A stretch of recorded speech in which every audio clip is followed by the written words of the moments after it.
Afternoon विद्यार्थी मित्रों। આજે ધોરણ 7 પ્રકરણ નંબર 8 પવન વાવાઝોડું અને ચક્રવાતના બીજા વિડિયોમાં આપનું સ્વાગત છે। ગયા વિડિયોની અંદર આપણે હવાના દબાણ વિશે ઘણી બધી પ્રવૃત્તિઓ ભણી ગયા હતા। એમાંની થોડીક મૌખિક રિવિઝન સ્વરૂપે કહી દઉં છું કે પ્રવૃત્તિ નંબર 8.2 માં જે આપણે આકૃતિ બનાવી હતી કે જ્યારે ડબ્બાની અંદર ગરમ પાણી ભરી ઉપર ઢાંકણ બંધ કરી અને એની ઉપર ઠંડુ પાણી રેડવામાં આવે તો એ ડબ્બો એકદમ કચડાઈ જાય છે। આનું રીઝન પણ આપણે સમજી ગયા હતા કે અંદર હવાનું દબાણ ઘટે છે અને બહારનું હવાનું દબાણ વધે છે। એ જ રીતના પ્રવૃત્તિ નંબર 8.2 ની અંદર આપણે એક બોટલમાં આગળના ભાગે કાગળનો નાનો દડો મૂકી અને બોટલમાં ફૂંક મારતા એનું રિઝલ્ટ શું આવે એના વિશે આપણે વાત કરી હતી। એવું જ પ્રવૃત્તિ નંબર 3 ની અંદર બે અલગ અલગ ફુગ્ગામાં પાણી ભરી અને બે સરખા અંતરે લગાવી દેવામાં આવે છે। ત્યારે સમાંતર ફુગ્ગાની વચ્ચે જ્યારે તમે જોશથી ફૂંક મારો છો ત્યારે શું થશે તો કે બંને ફુગ્ગા દૂર જવાને બદલે બંને ફુગ્ગા એકબીજાથી નજીક આવશે। આનું કારણ શું હતું યાદ કરો કે જ્યારે તમે ઝડપથી ફૂંક મારો છો, જોશથી ફૂંક મારો છો ત્યારે વચ્ચે જે હવા આવેલી છે ત્યાં દબાણ ઘટે છે। હવે આજે આપણે પ્રવૃત્તિ 8.4 ની વાત કરવાની છે। ઘણી વખત આપણે મેળામાં ગયા છીએ ત્યારે સાથે વિસલ સાથે એક લાંબી પ્લાસ્ટિકની પટ્ટી આવે છે અને જ્યારે તમે એને ફૂંક મારો છો ત્યારે પટ્ટી લાંબી થશે અને સાથે વિસલ પણ વાગશે। સેમ એના જેવી જ અહીંયા પ્રવૃત્તિ છે। શું કીધું છે તો કે ચાલો આપણે ટેક્સ્ટ બુકના પેજ નંબર 82 ઉપર જોઈએ કે 20 સેમી લાંબી અને 3 સેમી પહોળી કાગળની પટ્ટી લેવાની છે। તેને આકૃતિ 8.5 માં દર્શાવ્યા પ્રમાણે તમારા હાથ અને અંગૂઠાની વચ્ચે પકડી રાખવાની છે।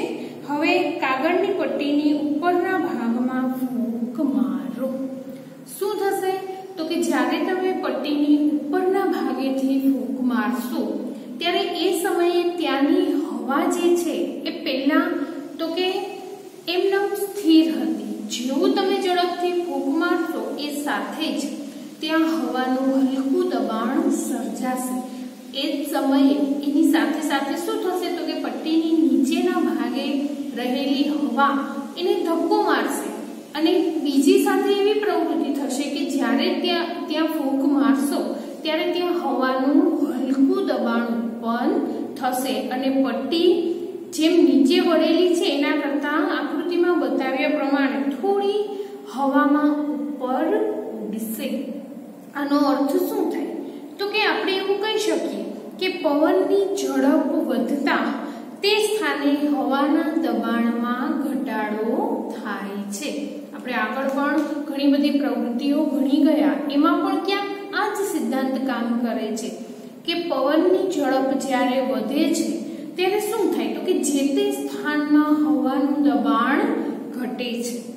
હવે આગળ જોઈએ પ્રવૃત્તિ 8.6 ની અંદર શું કીધું છે તો કે તમે કલ્પના કરી શકો છો કે જ્યારે ઘરના છાપરા પર ખૂબ જ ઝડપથી પવન ફૂંકાય ત્યારે શું થાય તો કે આપણે બધા જાણીએ છીએ કે જ્યારે એકદમ જોશથી પવન આવે, વાવાઝોડું આવે ત્યારે તો કે મોટા મોટા વૃક્ષ પડી જાય છે।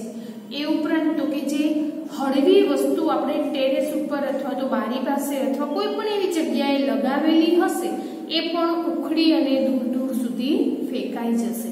આનું કારણ શું તો કે હવાની ઝડપ જેમ વધે છે તેમ ત્યાં દબાણ હલકું ઉદ્ભવે છે અને ત્યાં હલકું દબાણ થવાથી એ ગતિમાન હવા શું કરે તો કે પોતાની સાથે બીજી વસ્તુને પણ એ ઉડાડી દે છે। હવે નીચે એક પ્રવૃત્તિ આપેલી છે એ સમજતા પહેલા આપણે આગળ થોડુંક એક પેરેગ્રાફ જોઈ લઈએ કે જો છાપરું મકાનની દિવાલ સાથે નબળી રીતે જોડાયેલું હોય તો તે ઊંચું થઈને ઉડવા લાગે છે। જો તમારી પાસે આવો કોઈ અનુભવ હોય તો તમે મિત્રો સાથે શેર કરી શકો છો. તો ચાલો આપણે જોઈએ કે પવન કેવી રીતે ઉત્પન્ન થાય છે, કઈ રીતના વરસાદ લાવે છે અને તે કેવી રીતના વિનાશકારી સ્વરૂપ જાહેર કરે છે કે વિનાશકારી સ્વરૂપે એ વાતાવરણની અંદર સતત વહે છે. તમે જાણો છો કે જ્યારે હવા ગતિમાં આવે છે ત્યારે તેને પવન કહેવાય છે. હવે હંમેશા વધુ દબાણવાળા વિસ્તારથી પવન કે હવા ઓછી દબાણવાળા વિસ્તાર તરફ ગતિ કરે છે. જેમ દબાણનો તફાવત વધુ તેમ હવાની ઝડપ વધુ. હળવા દબાણ તરફથી ભારે અને ભારે તરફથી હળવું. જે જગ્યાએ હવાનું હળવું દબાણ હોય એ તરફ હવા સતત ગતિ કરે છે. પરંતુ કુદરતમાં આવો દબાણનો તફાવત કઈ રીતના સર્જી શકાય એ આપણે અહીંયા સમજવાનું છે કે જો તમે જાતે પ્રવૃત્તિ કરતા હોય તો કોઈ પણ રીતે આવો દબાણનો તફાવત તમે સર્જી શકો છો. પણ કુદરતની અંદર આટલી મોટી સૃષ્ટિની અંદર આવો દબાણનો તફાવત કઈ રીતના ઉદ્ભવે છે તે આપણે શીખવાનું છે. હવે જોઈએ મેઇન પોઈન્ટ 8.3. શું કીધું તો કે ગરમ થવાથી હવાનું કદ વધે છે. આપણે પ્રવૃત્તિ દ્વારા સમજવાનું છે. અહીંયા હું આકૃતિ દોરું છું તે આપણે સમજીશું.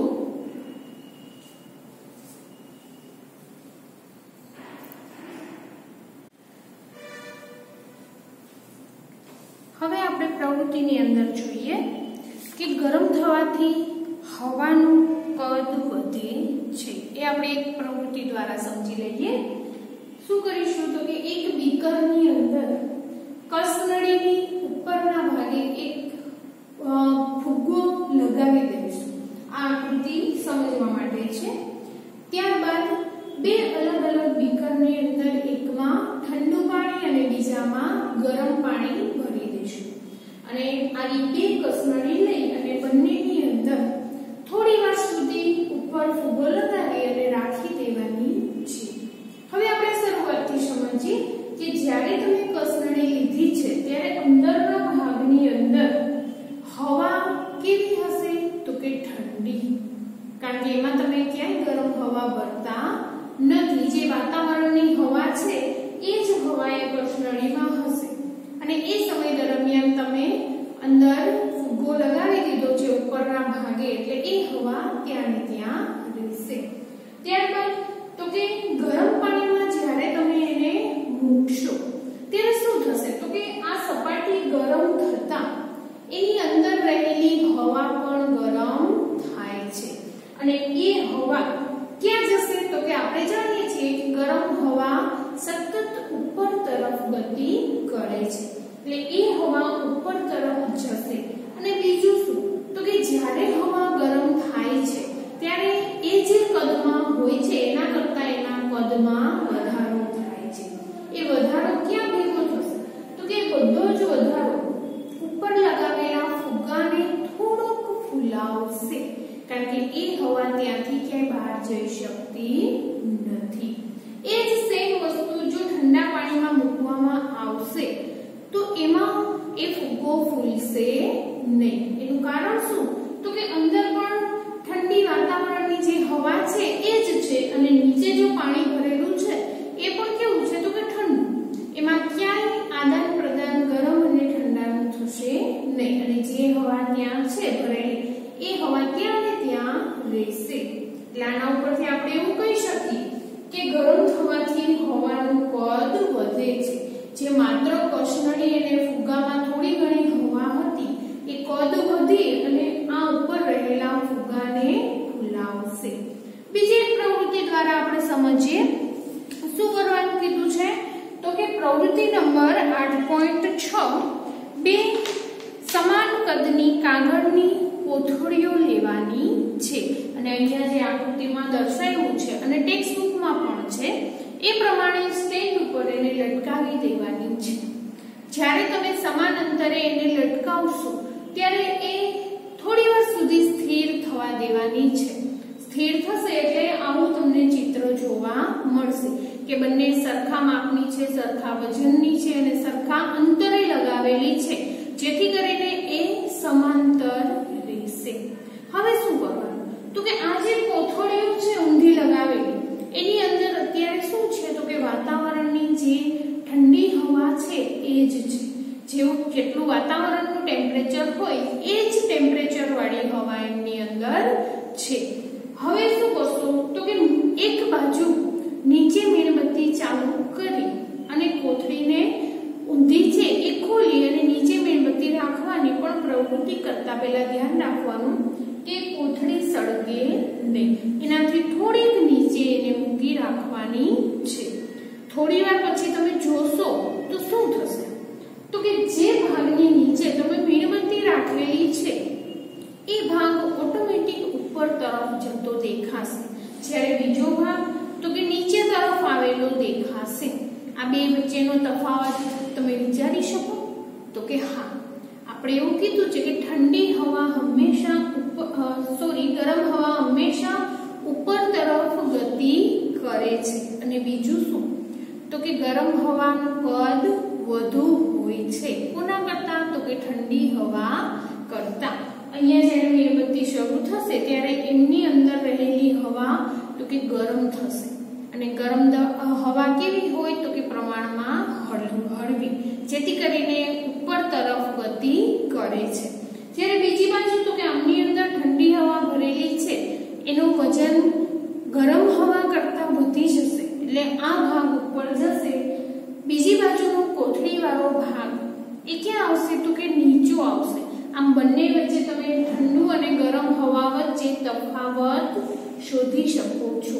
આવી ઘણી બધી પ્રવૃત્તિઓ કે આપણા રોજિંદા જીવનમાં આપણે ઘણી જ બધી જગ્યાએ ઉપયોગી કરીએ છીએ, પણ એ પ્રવૃત્તિ આપણે ઘરે શોધવાની છે. અહીંયા આપણે જોઈએ પેજ નંબર 84 ઉપર પ્રવૃત્તિ 8.6. ફરીવાર આ રિપીટ કરાવું છું કે સમાન કદની બે કાગળની ખાલી કોથળીઓ અથવા ખાલી પેપર કપ લો. જે આઈસ્ક્રીમના કપ આવે છે એ પણ ચાલે. હવે ધાતુ કે લાકડાના સળિયામાં બંને છેડા પર તેઓને ખુલ્લો ભાગ નીચે રહે તે રીતના ઊંધો લટકાવવાનો છે. હવે સળિયાની મધ્ય ભાગમાં દોરાનો પૂડો બાંધી અને અહીંયા જે આકૃતિ દોરી છે એ પ્રમાણે ગોઠવણી કરો. કોથળીઓ વડે બનેલા ત્રાજવાનું સંતુલન વ્યવસ્થિત કરવાનું છે. જો એ સંતુલન વ્યવસ્થિત નહીં હોય તો પ્રવૃત્તિનું રિઝલ્ટ તમને મળે નહીં. શું આ પ્રવૃત્તિ દર્શાવે છે કે ગરમ હવા ઊંચે જાય છે?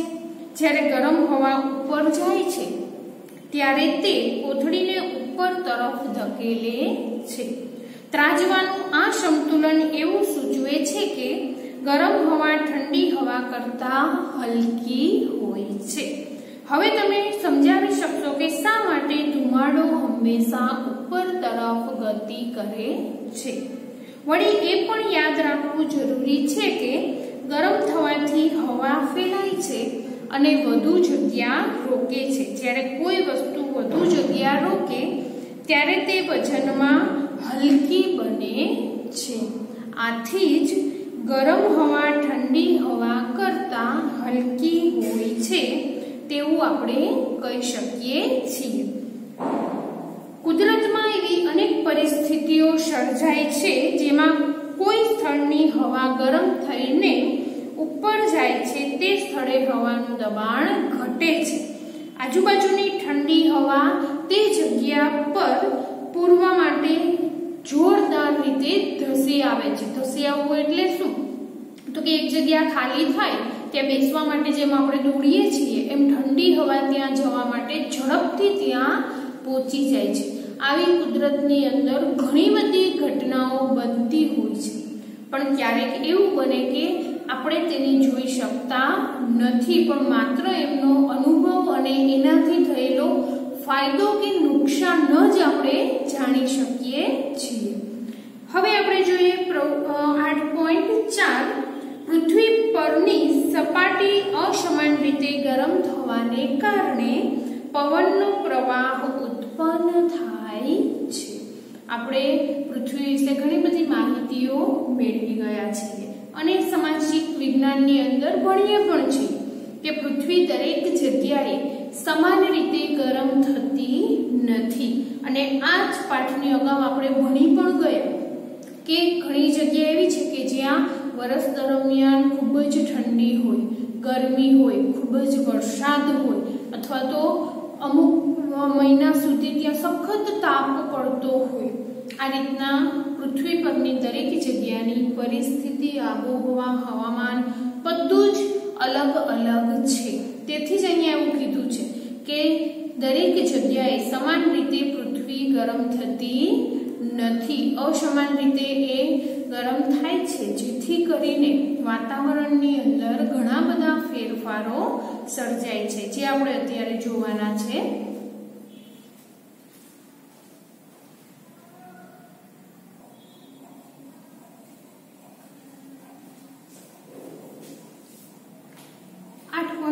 ની અંદર નંબર 1 ધ્રુવ પ્રદેશો અને વિષુવવૃત્તના પ્રદેશોનું અસમાન રીતે ગરમ થવું, અસમાન રીતે ત્યાં ગરમીનું પ્રસરણ થવું એ આપણે અહીંયા આકૃતિ દ્વારા સમજીશું કે પૃથ્વીના જે ભાગ છે એની અંદર આ ઘણા બધા ભાગ છે અને વિસ્તૃત માહિતી તમે સામાજિક વિજ્ઞાનમાં ભણો છો। અહીંયા હું સમજાવું છું કે વિષુવવૃત્ત એટલે તો કે વચ્ચેનો ભાગ 0 ડિગ્રી વાળો અક્ષાંશ વાળો ભાગ, આ ભાગ પર સૌથી વધુ ગરમી પડે છે।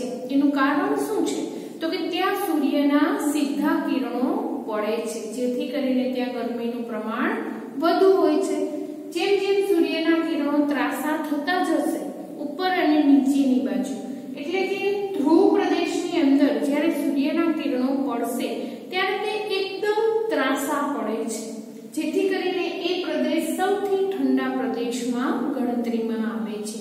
વચ્ચેના ભાગે ઉષ્ણકટિબંધ, સમશીતોષ્ણ કટિબંધ એવા ઘણા બધા ભાગ પડે છે। પણ અહીંયા આપણે શું સમજવાનું છે તો કે આપણે જેમ અગાઉ વાત કરી કે ગરમ હવા ઉપર ચડે છે, વાતાવરણમાં ઉપરની બાજુ ગતિ કરે છે અને ઠંડી હવા એની જગ્યા લેવા માટે ધસી આવે છે।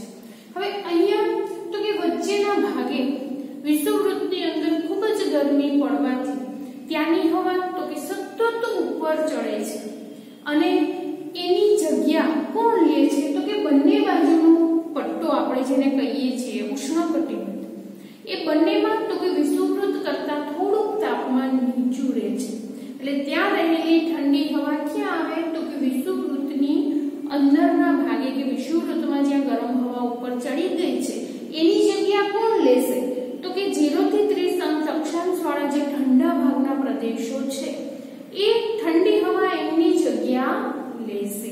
એવું જ બીજું કીધું છે ધ્રુવ પ્રદેશ, ત્યાં બરફ આચ્છાદિત પ્રદેશ છે, ઉપર અને નીચે મીન્સ કે ઉત્તર અને દક્ષિણના પ્રદેશો, અને કહેવાય ઉત્તર ધ્રુવ અને આ છે દક્ષિણ ધ્રુવ, બંને ખૂબ જ ઠંડા છે।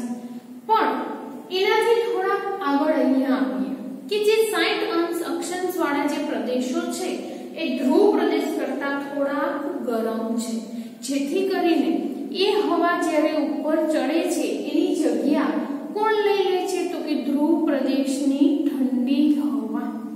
આવી પ્રક્રિયા પૃથ્વી ઉપર સતત ચાલુ ને ચાલુ જ રહે છે, જેથી કરીને ઠંડી હવા ગરમ હવાની જગ્યા લઈ શકે અને ગરમ હવા સતત વરાળ બનીને, જેને આપણે બીજા શબ્દમાં કહી શકીએ બાષ્પીભવન, એ વરાળ બની અને આકાશમાં ઉપર ચડે છે અને એને લીધે વાતાવરણમાં ઘણા બધા પરિવર્તન સર્જાય છે અને એવું કહી શકાય કે એને લીધે જ વરસાદ આવે છે। હવે અહીંયા આપણે જે લખાણ છે એ એક વખત સમજી લઈએ કે ધ્રુવ પ્રદેશ અને વિષુવવૃત્તીય પ્રદેશોનું અસમાન રીતે ગરમ થવું। એની અંદર આપેલું છે કે પ્રદેશો સૂર્યના પ્રકાશ વડે મહત્તમ ગરમ થાય છે તે વિસ્તારોની હવા પણ ગરમ થાય છે। ગરમ હવા ઊંચે ચડે છે અને 0 થી 30 અક્ષાંશના પ્રદેશના બંને બાજુના પટ્ટામાં વિષુવવૃત્તના પ્રદેશ તરફ ગતિ કરવા લાગે છે। આ પવનના ફૂંકાવાની દિશા ઉત્તર અને દક્ષિણ દિશાથી વિષુવવૃત્ત તરફ હોય છે। કેની વાત કરેલી છે? તો કે અહીંયા જે આપેલું છે ઉત્તરથી કઈ બાજુ? તો કે વિષુવવૃત્ત, અને દક્ષિણથી પણ વિષુવવૃત્ત તરફની પવનની ગતિ હોય છે।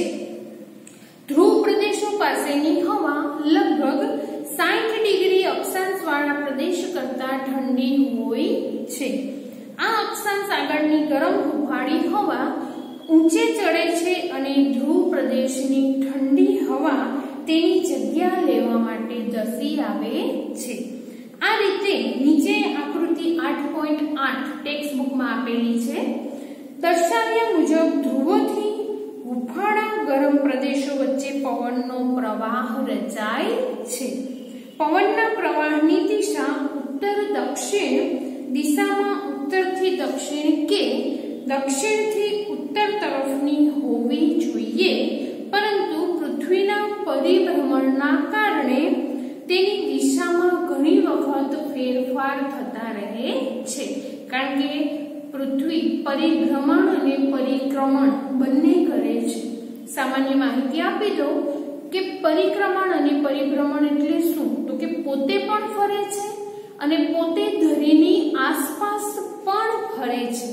એટલે બે અલગ અલગ રીતના પરિભ્રમણ કરતી હોવાથી, અલગ અલગ રીતે ફરતી હોવાથી ઘણી વખત એના પવનની દિશામાં ફેરફાર થાય છે। બીજું આપ્યું છે જમીન અને પાણીનું અસમાન રીતે ગરમ થવું। શું કીધું છે? તો કે તમે પ્રકરણ 4 માં દરિયાઈ લહેર અને જમીનના પ્રવાહો વિશે સમજી ગયા છો। આપણે સમજી ગયા હતા મિત્રો, યાદ છે? તો કે હા, એમાં શું? તો કે ઉનાળામાં વિષુવવૃત્તની નજીક જમીન ઝડપથી ગરમ થાય છે। કારણ તો કે હમણાં જ આપણે કીધું કે સૂર્યના સીધા કિરણો એમની ઉપર પડે છે। જમીન ઝડપથી ગરમ થાય છે અને મોટા ભાગના સમયે જળાશય તથા સમુદ્રની સાપેક્ષે જમીનનું તાપમાન વધુ હોય છે। જમીન પરની હવા ગરમ થઈને ઊંચે ચડી જાય છે, જેને કારણે પવનનો પ્રવાહ સમુદ્ર તરફથી જમીન તરફનો હોય છે, જેને આપણે મોસમી પવનો તરીકે ઓળખીએ છીએ। મોસમી પવનો એમનું નામ છે।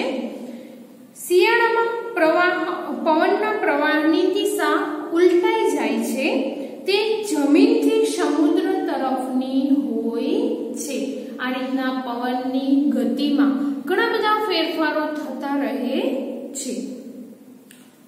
સમુદ્ર પરથી આવતો પવન પાણીની વરાળ અને વરસાદ લાવે છે, જે જળ ચક્રનો એક ભાગ છે। આપણે બાષ્પીભવનની પ્રક્રિયા વિશે માહિતી સોશિયલની અંદર મેળવીએ જ છીએ।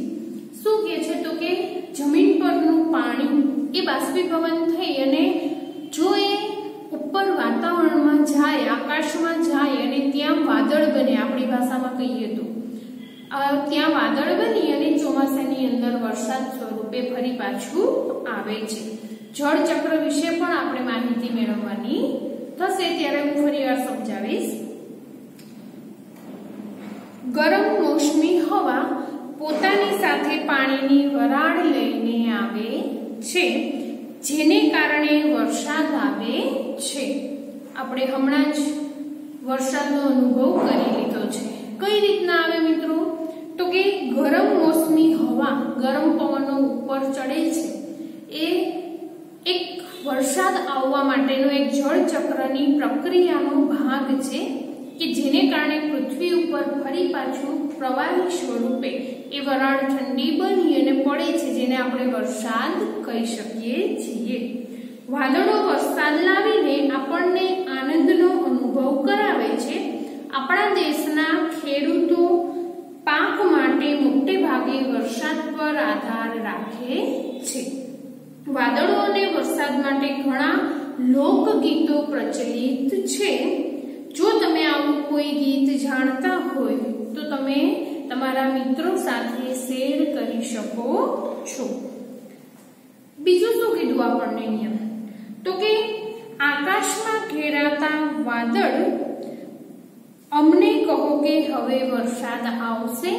નીચે એક સરસ મજાનું પાછળના પેજ ઉપર આપેલું છે, જુઓ। કાળા અને લહેરાતા વાદળો દરેક જગ્યાએ વરસાદના ટીપા વર્ષાવો। ઉપર વીજળીને ચમકાવતા વાદળો વરસાદથી અમારા ખેતરોને સિંચી દો। તમારા પાણીના ટીપા વડે ગુંજવી ધરાની ભીની માટીની સુગંધને પ્રસરાવો। સમુદ્ર પરથી આવતા વાદળ જમીન પર વરસાદ વરસાવીને ફરી સમુદ્રમાં પહોંચી જાઓ। સરસ મજાનું લખેલું છે, એમાં ઘણી બધી વાત આપણને કહી દીધેલી છે કે જો વરસાદ ના થાય તો આપણો ખેતી પ્રધાન દેશ એ નભી શકે નહીં। બીજું એની પ્રક્રિયા કીધી છે કે સમુદ્ર તરફથી આવતા વાદળો જમીન ઉપર વરસાદ વરસાવી અને ફરી પાછા સમુદ્રની ઉપર તમે જતા રહો। બીજું શું કીધું તો કે આકાશમાં કાળા કાળા વાદળો ઘેરાય છે ત્યારે વરસાદ આવે છે એનું એક પ્રતીક આપેલું છે। હવે નીચે આપણે જોઈએ, આકૃતિ આપેલી છે કઈ તો કે સ્થાનના વિશેષ સ્વરૂપે રાજસ્થાનના રણ વિસ્તારની અસમાન ગરમીથી ઉનાળાની અંદર દક્ષિણ પશ્ચિમી દિશા તરફથી વર્ષા પવનો નિર્મિત થાય છે। આ વર્ષા પવન પોતાની સાથે હિન્દ મહાસાગરમાંથી ઘણી બધી જળ બાષ્પ લઈને આવે છે। જળ બાષ્પ એટલે શું તો કે પાણીની વરાળ। આપણે ઘણી વખત એવું સાંભળીએ છીએ કે આ વરસાદ થયો એ લો પ્રેશરનો છે। હવે લો પ્રેશર શબ્દ એટલે શું તો કે આ જે ગરમી છે, ઠંડી અને ગરમીના તફાવતને લીધે જ્યારે એક પ્રકારનું વાતાવરણની અંદર ખૂબ જ અદ્ભુત રચના આપણે જેને કહી શકીએ કે ગરમ હવા ઉપર ચડે, ઠંડી હવા એની જગ્યા લે છે, આવું અસમાન જ્યારે તફાવત રચાય છે ત્યારે આવું લો પ્રેશર ઉદ્ભવે છે અને એની સાથે સાથે વરસાદ અને વાવાઝોડું પણ આપણે અનુભવ કરી શકીએ છીએ। જો કે વરસાદ દરેક વખતે સુખદાયી હોય છે તેવું નથી, તે ઘણીવાર સાથે સાથે મુશ્કેલી પણ લઈને આવે છે કે અમુક લિમિટ કરતા જો વરસાદ વધુ પડે તો પૂરની સ્થિતિ સર્જાય છે। તમે આવી કેટલીક મુશ્કેલીઓની યાદી બનાવી શકો છો। મિત્રો, આ જ વર્ષે ઘણો બધો વરસાદ પડી ગયો કે 2020ના વર્ષમાં એટલો બધો વરસાદ પડી ગયો કે મોટા ભાગે ખેડૂતની ખેતીની અંદર જે પાક વાવેલો હતો એ નિષ્ફળ ગયો। બીજું તો કે ઘણી જગ્યાએ પૂરની સ્થિતિ સર્જાણી છે, ઘણી જગ્યાએ નાના નાના ડેમ તૂટ્યા છે અને એની અંડરમાં આવતા નાના ગામો કે જે તણાઈ ગયા છે, પ્રાણીઓ તણાઈ ગયા અને માણસો પણ બેઘર બન્યા છે। તમે તે માટે તમારા માતા પિતા સાથે વરસાદને લગતી મુશ્કેલીઓ તથા તેના ઉપાયોની ચર્ચા કરી શકો છો। કેટલીક પ્રાકૃતિક ઘટનાઓ એવી પરિસ્થિતિને જન્મ આપે છે જેથી હોનારત સર્જાય છે, જેનાથી મનુષ્ય, પ્રાણીઓ તથા વનસ્પતિ માટે મોટું સંકટ ઊભું થાય છે। તો ચાલો આપણે તેમાંની બે પરિસ્થિતિ કઈ તો કે ગાજવીજ સાથેનું વાવાઝોડું અને ચક્રવાત વિશે અભ્યાસ કરવાનો છે। પણ મિત્રો, આ અભ્યાસ આપણે ક્યારે કરીશું તો કે આ જ પાઠના ત્રીજા વિડીયોની અંદર। આજે આપણે આટલું ભણી ગયા। કયું તો કે ગરમ હવા ઉપર ચડે છે અને ઠંડી હવા એમની જગ્યા લે છે। બીજું શું તો કે જ્યારે હવા ગરમ થાય છે ત્યારે પોતાના કદ કરતા એ વધુ જગ્યા રોકે છે। ત્રીજું તો કે વરસાદ કઈ રીતના આવે છે એની નાનકડી માહિતી આપણે ભણી ગયા અને આવતા વિડીયોની અંદર શું ભણવાનું છે તો કે ગાજવીજ સાથેનું વાવાઝોડું અને ચક્રવાત કઈ રીતના ઉદ્ભવે છે। તો આજે આપણે અહીંયા આ વિડીયો પૂર્ણ કરીશું। Thank you.